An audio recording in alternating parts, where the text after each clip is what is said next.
Hello, everyone. Happy Tuesday. Thank you for joining us, and welcome to HFA's webinar.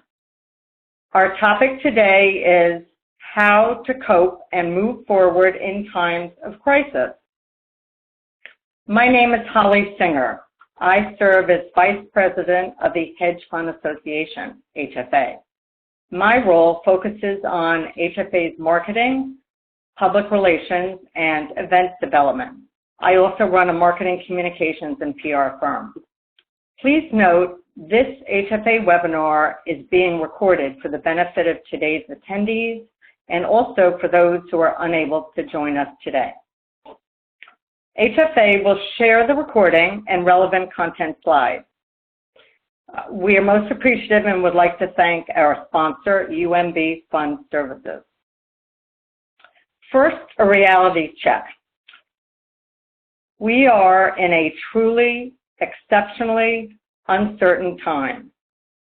However, full disclosure, today's program will not provide you with any medical, legal, regulatory, or financial advice to manage the effects of COVID-19. Fortunately, we are very excited to share meaningful guidance for professionals in various facets of the investment community. Our audience mix today includes lots of folks in trading functions, who are investment client funds, who are involved in investor relations, who do marketing communications, as well as a number of service providers who are managing relationships, who are involved in business development, all within the alternative investment community. We very much look forward to helping you navigate these uncertain times with strength and encouragement, and hope that you will learn something today. Thank you for joining us. For anyone not familiar with HFA, I'd just like to take a few minutes here.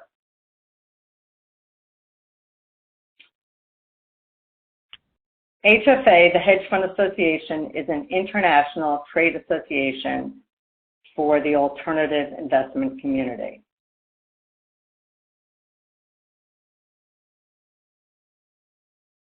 By the way, we'll be sharing all of these slides and the audio recording with you later after the event is concluded.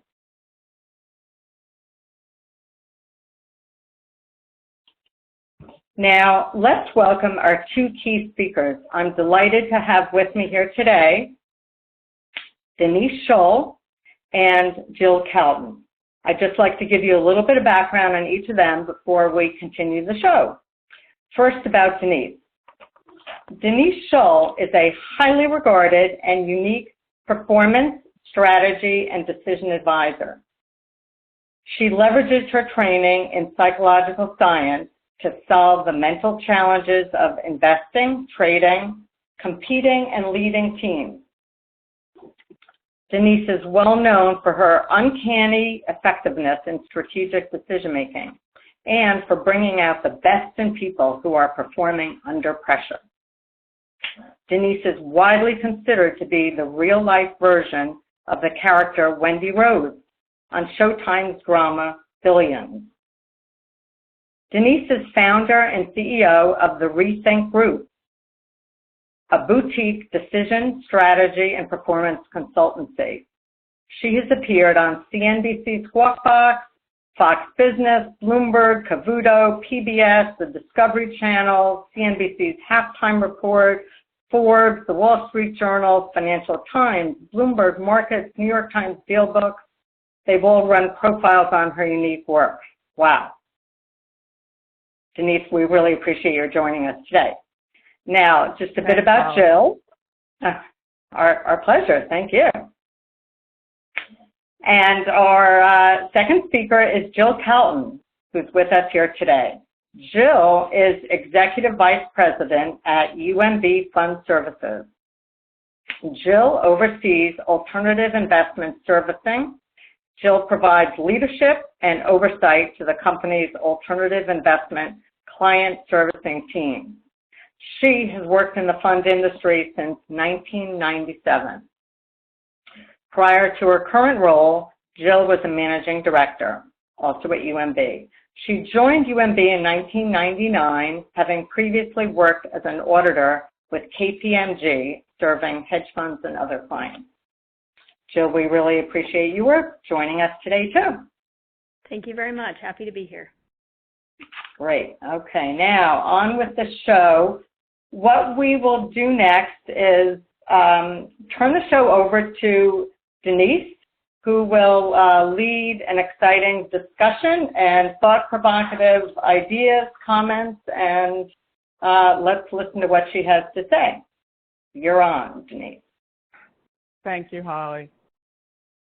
So what I want to do is actually level set a bit about the realities of how we make a risk decision. Because for most of us, what we've been taught about how we make that decision isn't how it really works. So basically, we've been taught in Psych 101 that you get like a stimulus, meaning you get like a piece of information and then you respond. What brain science is showing now is that it's not really that works that way.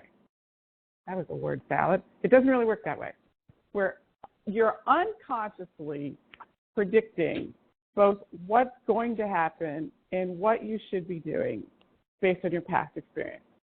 And that appears to be the basic mechanism of how the brain works, is this prediction. Like, believe it or not, if we could put you all in MRI machines and watch your brains right now, you would be predicting the next words that are going to come out of my mouth.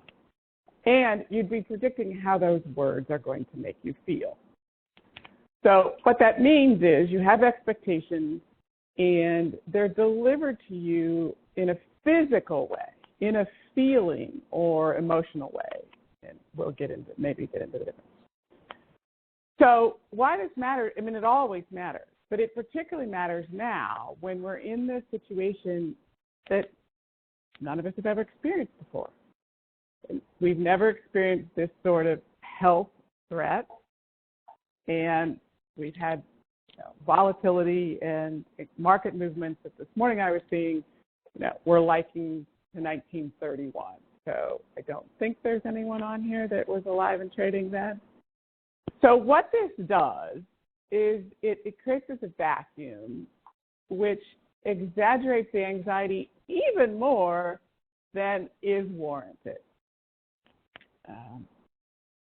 What we tend to do is try to talk ourselves out of that anxiety over this list of logical things to worry about. Because everything on that list that you can see on the screen, I think Holly just switched it, there you go, those are all like perfectly legitimate questions.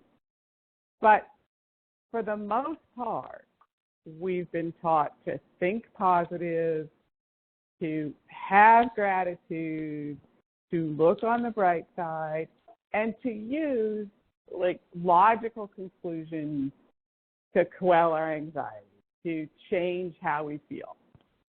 I'm going to ask you to flip that around and be straightforward about how this list of risks and this list of new developments that you don't have unconscious experience for. I mean, you have pieces, but you don't have the whole scenario that we're all dealing with right now. So it's like, what can you do?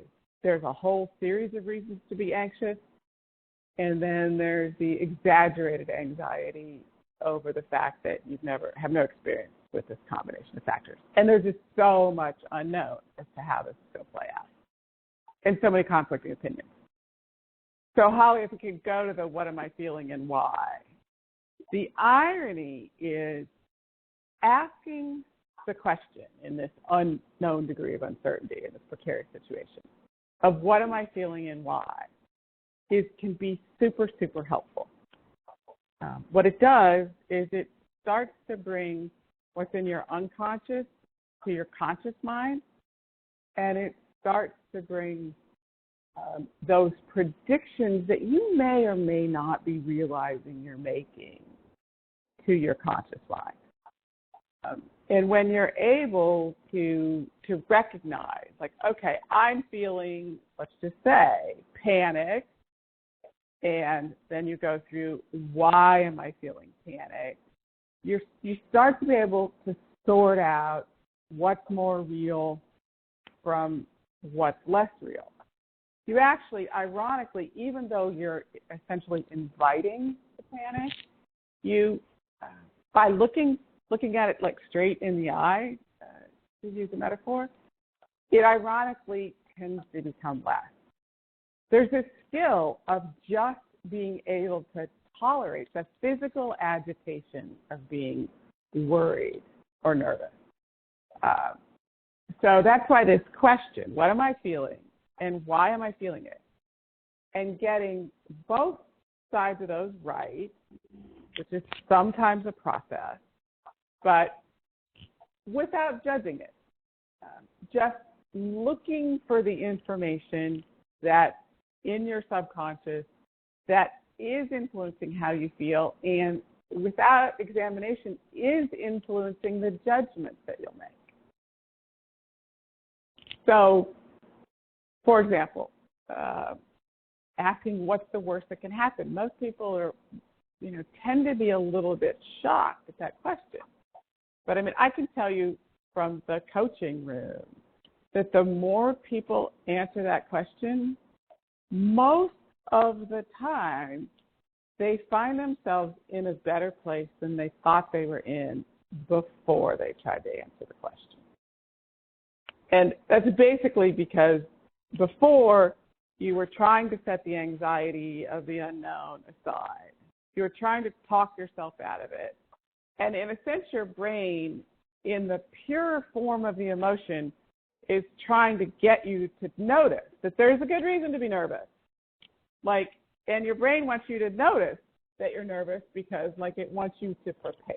And that's the underlying function of being worried, concerned, anxious, fearful, is to provoke us to prevail. To prepare. So what happens is when you ask the worst that can happen, it makes it easier for you to sort out what's likely from what's unlikely. So, for example, I have a hedge fund manager who's set up for this virus to play out back starting in January and early February. And by mid-February was really seriously frustrated that the world wasn't getting what was going on. And he's not in this country, he's not in the United States. Couldn't figure out why the U.S. wasn't getting it. And wanted to close his shorts. So I just got him to do this, literally with all his positions. And he first realized his total risk exposure wasn't that bad. But what it really did that was even more important than that was it centered him in his conviction that he could tolerate what the worst could happen. In his case, at that point in mid-February, was that the United States never sees this virus and the markets don't go down. So obviously that was premature. But literally the Thursday before the drawdown started on whatever that was, February 23rd or 24th-ish, he went through this, what's the worst that can happen, and added to his short position. This morning, I was coaching someone in a more of a management role, and they were playing out, if they said this or did that, their boss might react negatively. But then they sort of realized that the value of what they knew to be true, that was more important than, the potential concern over their boss not wanting to hear that piece of information. So having the courage to go through what's the worst that can happen in each dimension or aspect. What's the worst that can happen in each of the areas of your life that you're concerned about? And once you feel like you have an accurate picture, then you're more able to plan in a way that turns out to be effective. So within that, you end up coming up with what are your core beliefs? Like my portfolio manager I was just talking about. What are his core beliefs about the market, about the risk at that time? And how much conviction did he have in that? In some senses, in this level of uncertainty and ambiguity for that matter, but particularly in this level of uncertainty, all we really can depend on is what we know, what we believe.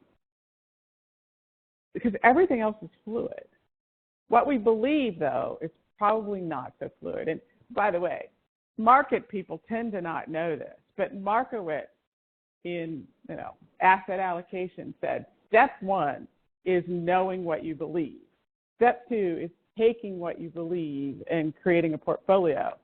And this paper, his Nobel Prize-winning paper, was about step 2. And he reminded people of that, both at the beginning of the paper and the end of the paper. So he, as a market person, understood beliefs, but psychologists understand beliefs too.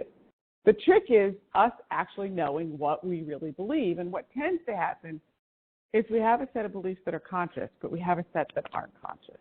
And the more we become aware of the ones that aren't conscious, the more we're able to sort through the truth or less truth, or the applicability for now versus the irrelevancy to now. And even though you're like sort of looking into the abyss, it has an odd way of ironically comforting you and helping you be clear and helping you be centered. There's a whole body of science around what's called emotion differentiation, and basically the more you can differentiate and the more you can be granular about your fears, frustrations, the better choices you'll make. Conventional wisdom is to try to set that stuff aside and be, what we tend to call logical and rational. There's a whole argument about whether it's really logical and rational, but that's beyond our scope for today. But I encourage everyone to ask themselves these questions. What am I feeling and why? What's the worst that can happen? What are my core beliefs? How much conviction do I have in those? What sources will I trust for information? They're on the screen here. Jill, Holly, am I making sense? Sure. Jill, why don't you add some comments? Sure. Yeah. Well, I really feel fortunate that we get to have this coaching session with Denise, and I'm certainly taking all these questions and listening to the philosophies that she has and kind of applying that to the business that I run and oversee, and I am in the service business. Our clients are hedge fund managers and general partners. And so it's important for me to really look at what's happening in the world, and then how do I take a step back and ensure that the things that I'm doing and that the company that I work for is doing is helping our partners, our clients, manage and weather this storm. So for me, what am I feeling? You definitely feel a little bit out of control, but more determined than ever to figure out how to get through this. And each day, kind of following what's happening, making sure that you are checking your reliable sources and adapting your plan. Thank goodness UMB as a company was very well prepared to weather this storm. We have plans that we have put into motion, and every day we're kind of reassessing, adapting, and making sure that we're on top of things. And I think it's also important to know that none of us are alone in this. This is affecting everybody in the world in one way or another. So for me, it's comforting to know that like everyone out there is working towards a common goal of beating this. And I think there's a lot of nervousness and anxiousness about when this will end. So those are some of the things that I'm thinking. And, the worst that can happen, of course, there's a lot of things that can happen.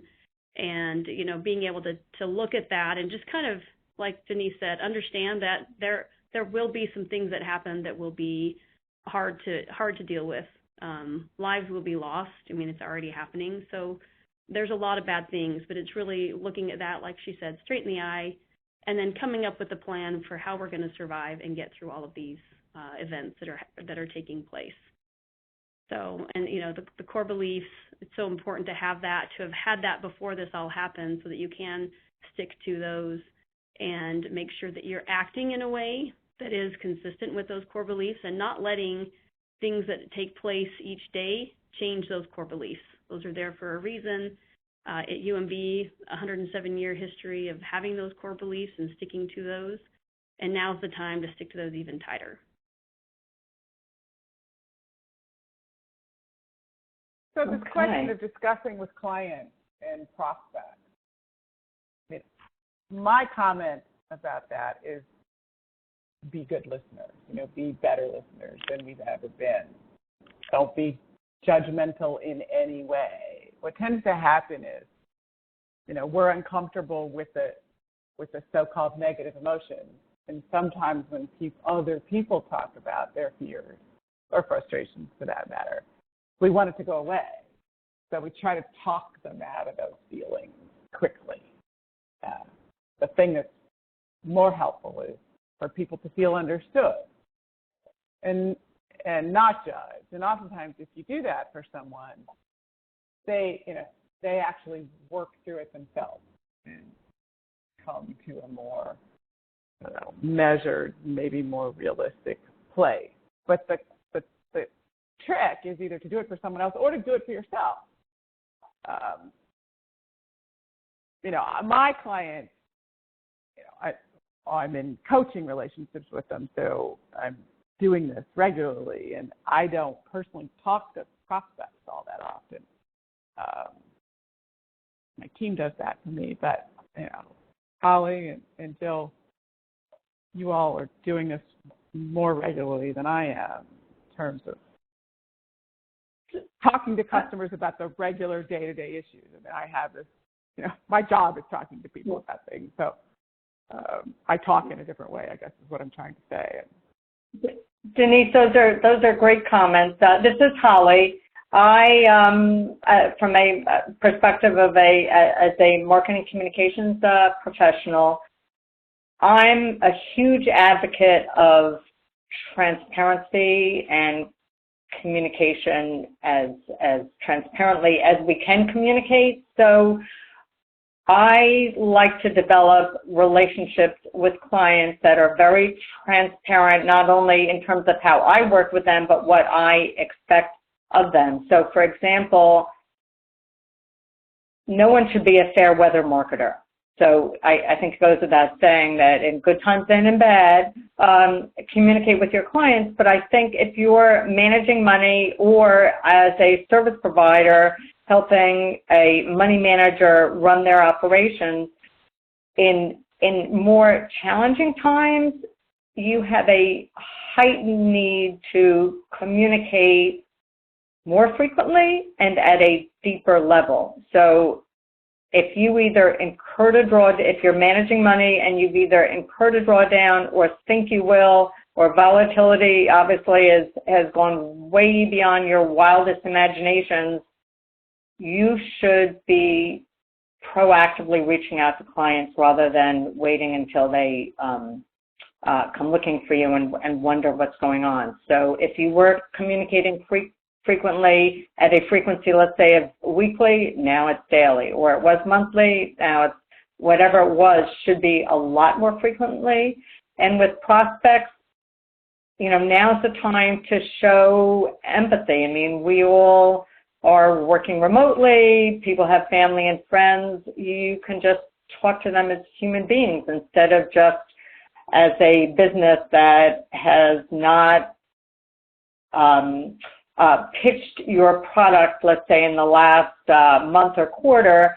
Now you can talk to them with something else that we're all going through. The common thread is, this is all humanity, and we're all in times of challenge. So I think the discussion topics should just extend beyond sort of business as usual. I'm kind of a combination of a realist and optimist, and expect things to go well, but more importantly, try to facilitate ways to make that happen. So do whatever you can to stay in closer contact with your clients and prospects. Those are just general ideas, but Jill, you're welcome to add to that.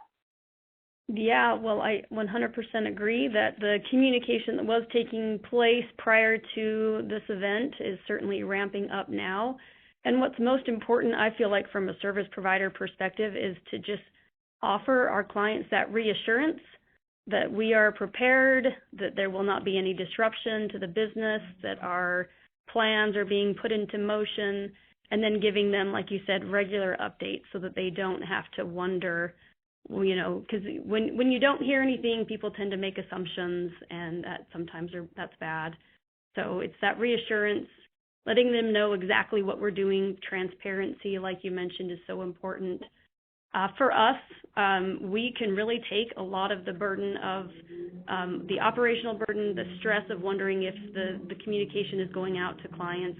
Are things still being done accurately and timely? Are we still meeting those deadlines, whether they're still in place or pushed? Are we keeping our clients informed of the changes that are happening and the regulatory changes? Deadlines have been moving throughout all of this. So we're doing everything we need to do to give our clients the information that we have that we can share, because they do look to their third-party providers, whether it's us or others, attorneys, lawyers, people like Denise, and they're looking at us as trusted sources of information.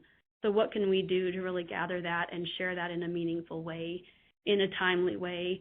And then I think most importantly, it is building deeper connections, and this actually gives us the opportunity to broaden our relationships with our clients, ask them how they're doing, how are their families, how is their community, what's affecting them, and listen. You know, if nothing else, listen to them more than we ever have in the past. And that's what I've really been focused on, and UMB in general has really been tried to be very honest, not tried to sugarcoat things, right, and really be realistic and honest and transparent. No one knows how long this will last. You know, we're all in this together, and day by day, I feel like that information is so important to keep us all connected. Yeah, never underestimate the power of a human being feeling understood. That, you know, one human being provides to another human being a non-judgmental understanding of whatever's on the person's mind.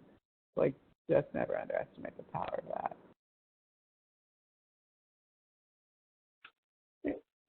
Denise, I think you were just kind of moving into that fourth bullet or question about improving social connections at these times and you know, in the midst of these kinds of challenges. Did you want to add anything to that before the other?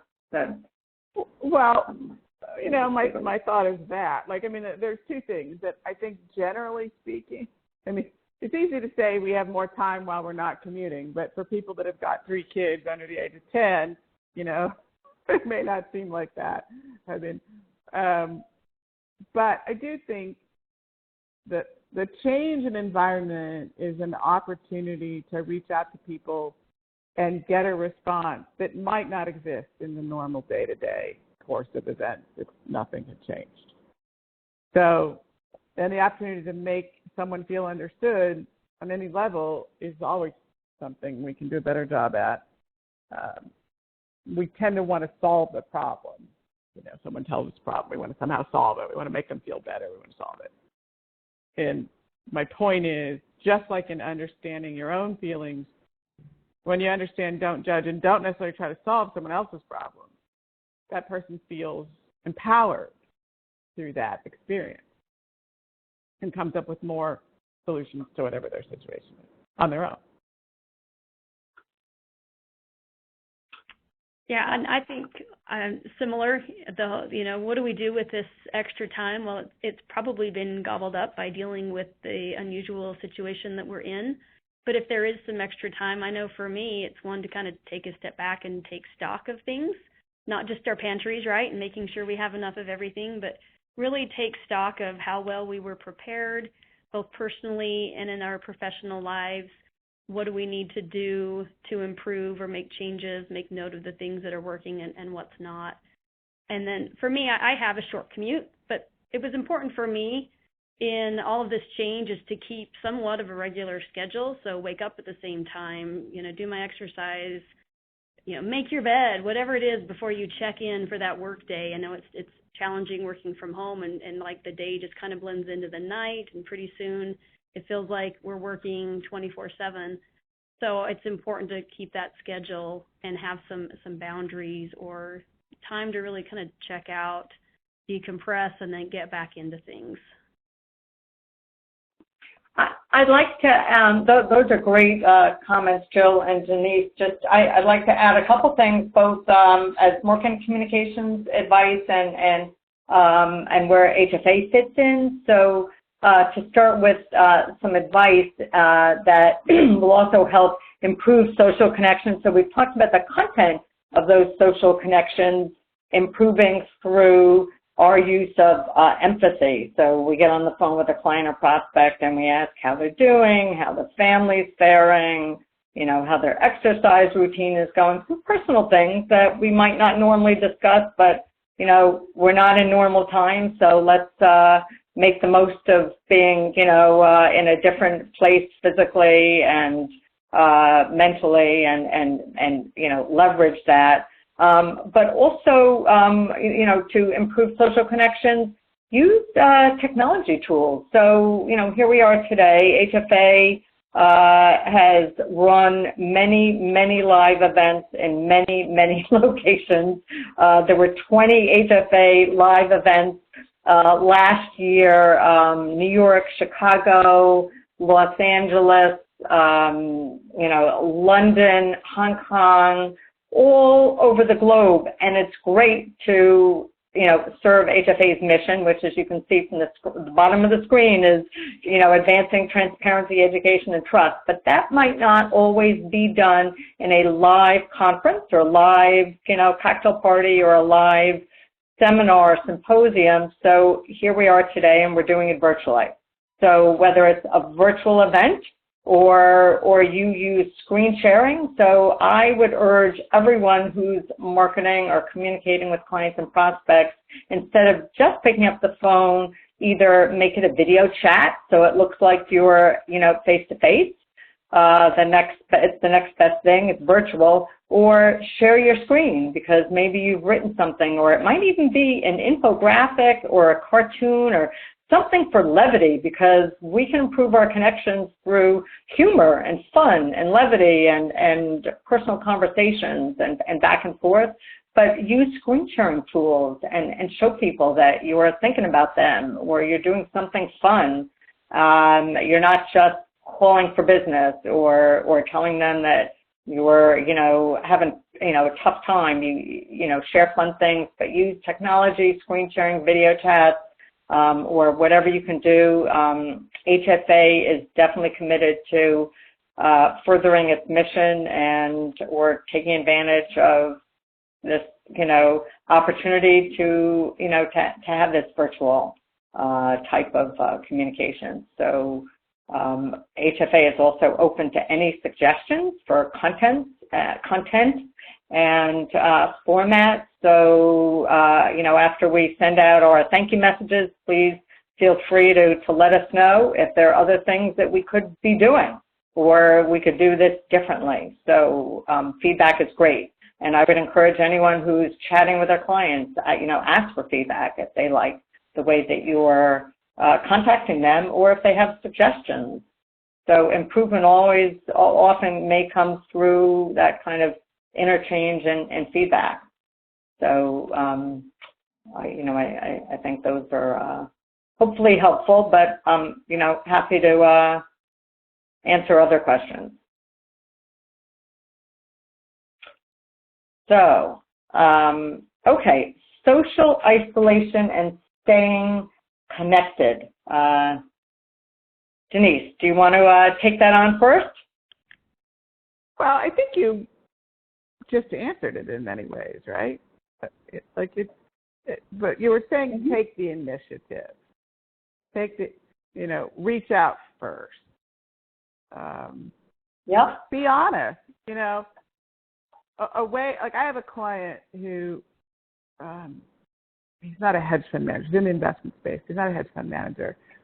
And he's trying to like raise his leadership profile. And as part of it, he notices how other people connect more, like, you know, connect more on an emotional level. So one of the things he's working on is just being more honest, being able to say when he feels nervous about something or he feels worried or concerned, to like reveal some and for some reason this word always trips me up, but vulnerability. I think I got it.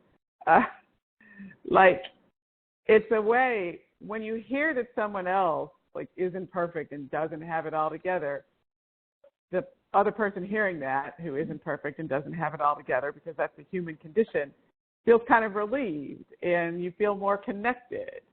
And so, you know, when you're saying, what am I feeling and why, and you're making a list of what you're worried about, like, to people who you could imagine having a conversation with, hey, let's talk about, like, how we're, you know, worrying about these things and what we think is going to happen, and revealing a little bit of nervousness or anxiety that allows that emotional human connection to actually happen. But it takes a little courage for, you know, for those of us who live in a very professional, kind of sterile world of the business side of things, to talk about the emotional side of things. But it definitely creates connection, and it definitely mitigates feeling isolated. When you just feel like another human being understands, or another human being is like you, or another human being is facing the same sorts of challenges, create strength and power for everyone involved in the conversation. Face your fears, right? Yeah, and in this case, face them together. You know, say to someone, you know, that you have a relationship with that maybe you haven't seen in a while, hey, man, like, you know, this is driving me crazy. I'm kind of like, what the hell's going on with the market? You know, what do you think is going to happen? You know, and just allowing people to see that, you know, it's not like you have it all, you know, perfectly dialed in. And Denise, Holly again. So again, going back to being proactive about communication.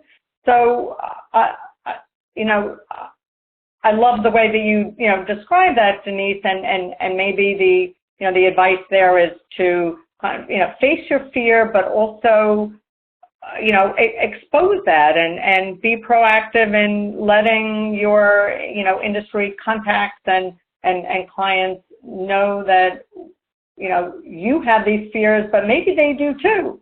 And that kind of honesty and transparency probably will build a level of trust that you may never have imagined. Right. There's a, you know, a silver lining there. Yeah. You get trust through, like, feeling that another person gets you or gets the situation in the same way you do. You get trust through a mutual understanding. So how do you create mutual understanding? Here we have this unprecedented time where everyone's nervous. And there's all, you know, opportunities abound to create mutual understanding, which then the result of that is a greater feeling of trust. Yeah, I'm thinking a lot. If you have that thought, or if you've been thinking about someone even during this webinar, you know, if someone kind of crosses your mind, I wouldn't put off reaching out. Now's the chance. There's never been a better reason to check in with the people that you know, contacts, relationships, check in, see how they're doing. We had an interesting situation happen here in Utah last week. You know, in the midst of all this, we have an earthquake that happened in Utah. And immediately I was getting texts and phone calls, and people from work were checking in. How are things? Are you doing okay? And it's just so reassuring to know that there are people out there and that they can connect with you without having to be right there by you, right? It's so important that we leverage that technology and the ability we have to stay connected. And there's so many different ways to do it. Thank goodness for Zoom, right? I'm sure everyone's been on a Zoom call in the past couple of weeks. With everything being canceled, it allows some things to still take place. I got to participate in a contest at a local university that does a scholarship for outdoor entrepreneurs. And we still got to move forward, and we met on Zoom and had video chats and mentoring sessions. So I think it's a way for us to continue to feel somewhat normal, keep those connections, and keep things moving along and things happening. So that technology and the ability to connect has been so important for me the past couple of weeks. And, you know, it's one of those things where we kind of take a step back and say, wow, I'm really grateful that we have all of these things at our fingertips and that we can keep, you know, we can keep moving forward. stay connected, not feel isolated, and have that community sense. You know, we're not in this alone. There's other people out there feeling the same way. And so don't hesitate to reach out, make those phone calls, send an email, you know, make sure this is the time to check in and see how people are doing and if there's anything that we can do for them. Great. Yeah, it's occurred to me, like I started my professional life before the internet, if anyone can imagine that. And it occurred to me, wow, if we're going to go through this, way better to go through it now than it would have been then, you know. I did get one of the first cell phones in the late 80s. You know, there was none of this. Denise and Jill, so Holly again, Denise and Jill, if each of you could, in about 1 minute, frame your top takeaway, 1 or 2 pieces of crisis advice, if you will, that you would like to leave with our audience. So Denise, you're on first, and then Jill, and then I'll take up the rear and we'll wrap up. I'm going to say it's answer those questions. What am I feeling, why, and what's the worst can happen? And making yourself a list, whether it's handwritten or whether it's, I use OneNote, and get that list right. Till you get that click feeling like, yes, everything in the world that I am worried about is on that list. And then see what it does. Because inevitably you will see that some things are not to be worried about as much, and some things are things you can do something about, and some things you can't know, and you have a greater ability to accept that once you've just itemized it and looked at it and said, yes, this is where I find myself. It has this odd way of prioritizing where you should put your energy.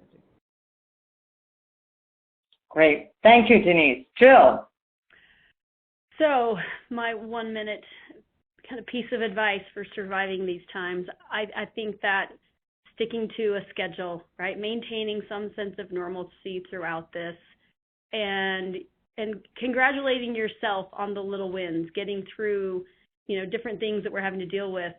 Be excited, congratulate people, congratulate yourself, celebrate the little things that we get through and that we accomplish. And I know without a doubt that we will get through this. That's one of my core beliefs, is that in the end, things will work themselves out. They always have a way of doing that. And to just, for me, it's that reassurance and kind of being exciting that knowing that after all of this, we'll be stronger in one way or another. Everyone will come out of this a little bit stronger, having identified things that they maybe need to work on, and, you know, from a business perspective or personal perspective. But after this, we will all be able to come out of this and look back on this in history and say, you know, we survived this. But it's really about conviction and determination right now that we do the things that we're being asked to do and follow all the guidelines, you know, go out and find the right sources of information, and then, you know, really look after your families and your communities. And, you know, really it comes down to caring for people, really is what it's all about. Mm-hmm. Mm-hmm. Great. Thank you, Jill. So last but not least, I'm going to take this in a different direction. Let's consider social justice as a compassionate way to cope and also to make a positive impact on our community. So we all know plenty of well-deserving charitable organizations. Their constituents may actually be more vulnerable now than ever. So my bit of advice is let's all step up. Let's lend a hand. You'll feel better and you'll help others. Mm-hmm. It's now 12:45. I'd like to once again thank our speakers, Denise and Jill. This was wonderful to have this discussion. I'd like to thank our audience for giving us 45 minutes of your time today. We very much appreciate the connection with you. We hope to stay connected. We don't want you to feel isolated. And we have recorded this call. We will share it with you. And we welcome your feedback and suggestions for additional events. And would like to wrap up today's webinar. So thank you again. Enjoy the rest of your day. Thanks, Holly. Thank you, Holly. Good to talk to Thanks, you, Jill. Denise.